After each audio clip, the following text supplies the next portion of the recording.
This video is sponsored by Diamond Pearl Smiles. I'm Jay from Mad Money, PMI Medical Institute pharmacy technician student with another video. And today we're going to go out to a pharmacy and ask a pharmacy technician 2 relevant questions that I think that every pharmacy technician out there in the medical field right now should have an answer for.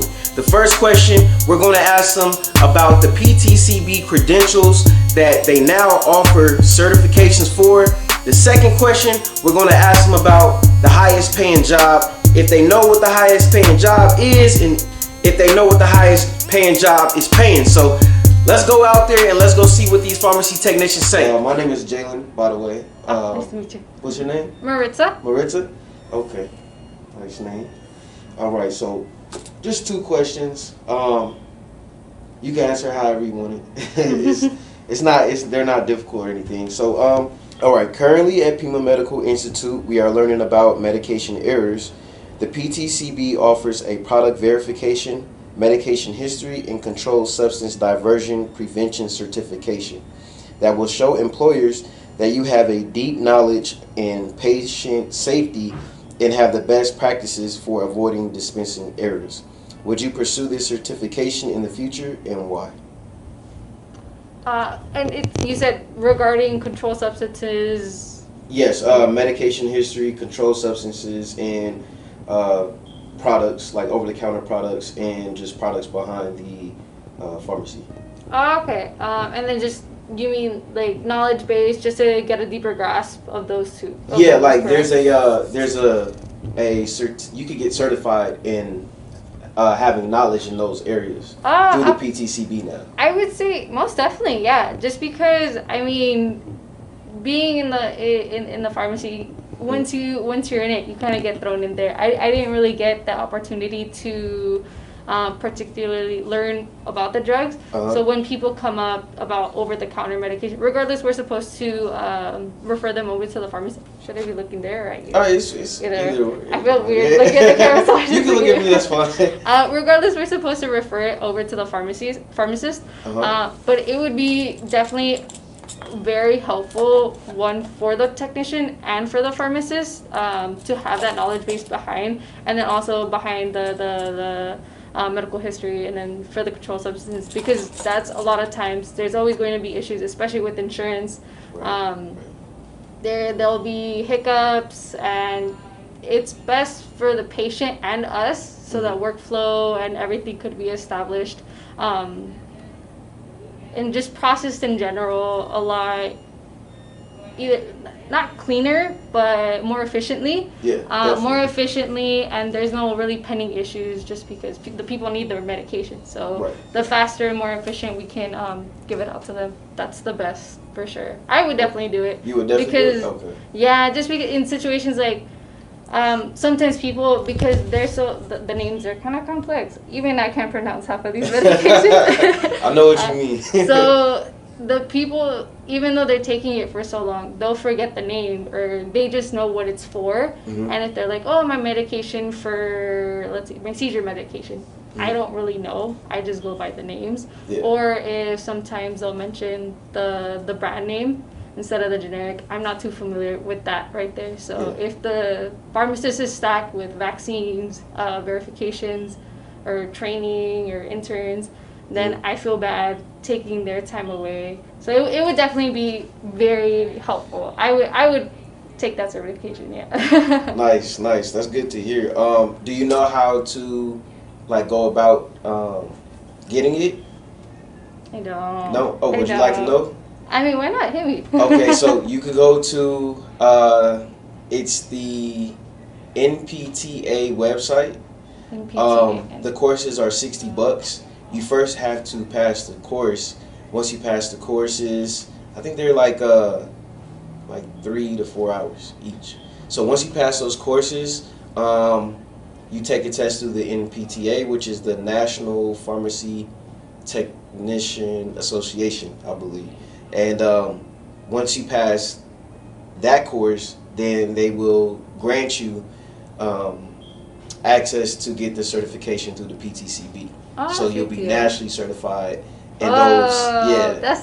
national. Yeah, it's new. It's not too many people know about it, but I think it's beneficial because your employers would definitely like. And then I feel like definitely one, because I know a lot of times too, some CVS's, Walgreens, they'll accept people that don't have their license in general. Mm-hmm. I feel like that's that's an extra bump, having that certification behind your back. Definitely. They'll either, one, you're better likely to get the job, and then two, you're going to get paid more. Definitely. For sure. Definitely. All right, so that was a good answer. Also too, yeah. would that be like web course or like physically there? All web course, but they actually give you the option to go down. I think their headquarters is in Houston. Houston has like one of the biggest health industrial complexes in the world. It's like the size of the Las Vegas Strip to downtown. Jeez. Just hospital buildings and medical schools and all kind of stuff down there. I mean, that's any medical student's dream right there. Something the size of the Strip. Jeez. Yeah, I know. If they do marathons and all that at the Strip, imagine. Yeah, really, I know. It's huge. But you get to go down there and you get to do like one-on-one for one day. And that's all I know so far, but it's mostly online though. Like you could do it all online. Since you working at a pharmacy, I think if there was like a workshop that they wanted you to do, I think you could do it like at your job too. So it's just something to look into. It's just something extra. Like I said, this is kind of like new. So second question, you ready? Hit me. All right. What is the highest paying pharmacy technician job? Like, you mean company wise or just position wise?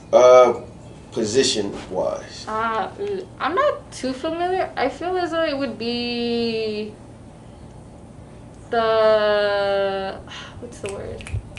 I forget the exact title, but not the senior technician, but like in a way like the lead shift technician. Lead shift. That's a good answer. I mean, you like right on the money. So what do you think what do you think pharmacist technicians should have in order to get paid a high wage? Like as far as like skill set, or like do you think it's like skill set, seniority, like what do you think they should have to get paid that high paying job? I feel like, well, definitely, I would say seniority. That is a big thing, just because if you're there for the company for like 8 years and then a new kid comes in and they're getting basically almost the same, that is a little bit unfair to me. So I would say seniority, that does play part, but also to having, like I mentioned before, the certification, like license, that'll definitely give you a big old bump. So that would be good, and just in general, your experience too. Not to sound like you're inexperienced, you should get less, but at the same time, if people have spent their time like learning about it, kind of trying to process through all that information so they can implicate it into the pharmacy, then that's definitely a huge benefit and should. Yeah. Definitely. Sorry, I rambled a little bit. Would you like to take a guess of how much that position makes? I don't know. 16? $16 an hour? Maybe. All right, you ready for the answer? Hit me. All right. So, according to ZipRecruiter, the highest paying job is the hospital lead of pharmacy technician. So you were right, it is a lead. So it is the hospital head of pharmacy technician lead, and they earn an annual salary of $85,000, $85,314. Their monthly pay is $7,109. Their weekly pay, this is every week, $1,641, and they make $41.02 an hour. See, for me, I was just being at CVS. I was just thinking of like the CVS group, but honestly, yeah, hospitals, you do get paid a lot more at the hospital, so that makes sense. I can see that 100%. I would just close my box, my CVS box. Did you think it would be that much? I didn't think it would be that much. I feel like I was maybe like in the 60s, maybe like 60K, like 60, reaching 70 possibly. Damn, 85. That's pretty good. That's what I say too. Good. Well, thank you for the interview, and I'm gonna show this to my class. So, thanks again. Good luck. Thanks. Alright guys, so that's gonna be a wrap for this video today. I hope you enjoyed it. I actually got to go to a pharmacy and speak to a pharmacy technician. Yeah, somebody that's actually working in the field, working behind the pharmacy counter, and they were actually pretty busy today, but the pharmacist that works here, she was pretty cool. Let me speak to one of their employees, so thank you for that. And I hope you enjoyed the video. Until next time, and once again, this video is sponsored by Diamond Pro Smiles, Laser Holistic Teeth Whitening. Check them out. Link is at the bottom. Until then, see ya.